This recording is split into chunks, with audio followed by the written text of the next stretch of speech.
Have you ever thought to yourself, probably while cruising eBay, should I buy that cheap Ducati?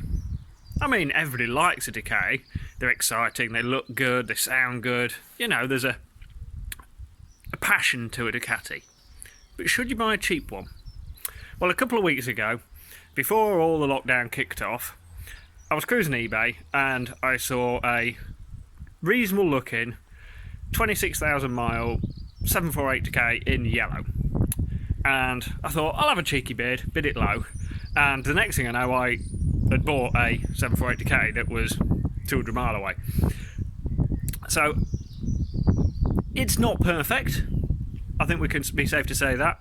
But I'm going to give you a little bit of a show around it now, and over the next, well, couple of weeks probably, I'm going to be taking it apart, servicing it, seeing what it needs, and, you know, see if we can actually make something good out of it, and see if it was actually worth buying. Here it is. Less than £3,000 worth of 748 Ducati. Now, like the eBay pictures, from a distance, it looks alright. It's all there, it's got termies on it, it's very yellow, it's got a sort of obligatory white number board stuck on the front of it, generally fairly original and straight.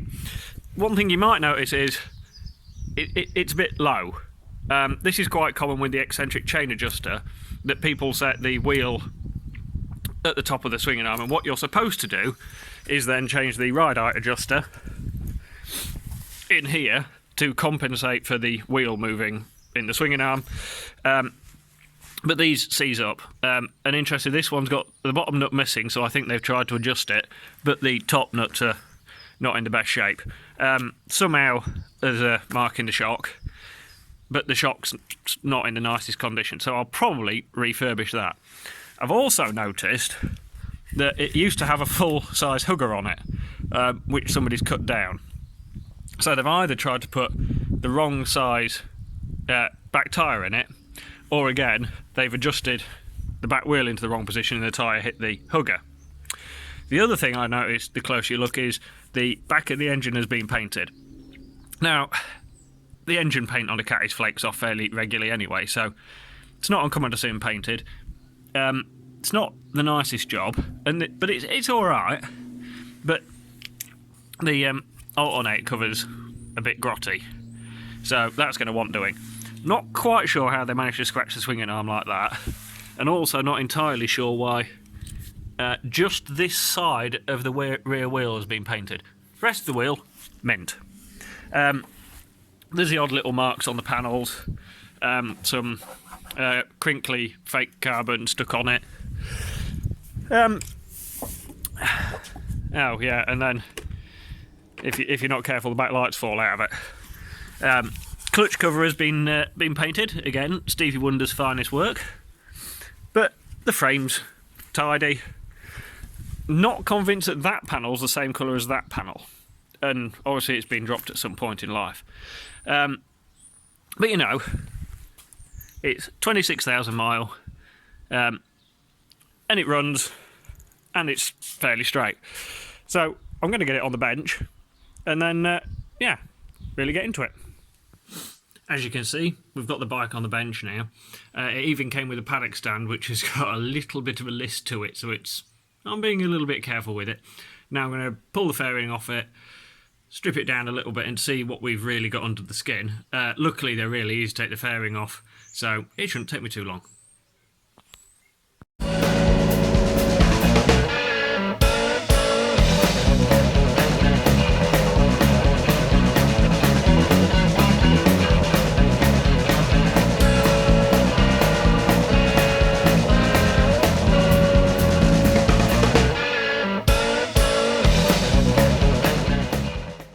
As expected, the fairing came off in 2 shakes of a cat's tail. The seat was playing up a little bit though. Turns out that the hinge at the front of the seat was sticking, so after quite a lot of looking and a little bit of faffing, giving a bit of a smack seemed to work. And then, just to be sure, I double checked the manual, because it's always cheaper to check the manual. As we mentioned in the walk-around video, the back lights have a bit of a tendency to try and fall out. So I think we'll get that on the bench first and see if we can work out what's going on with them. If we can see in here, we can see a bit of a sort of witness mark here that's probably been from a sort of rubber spacer that's missing.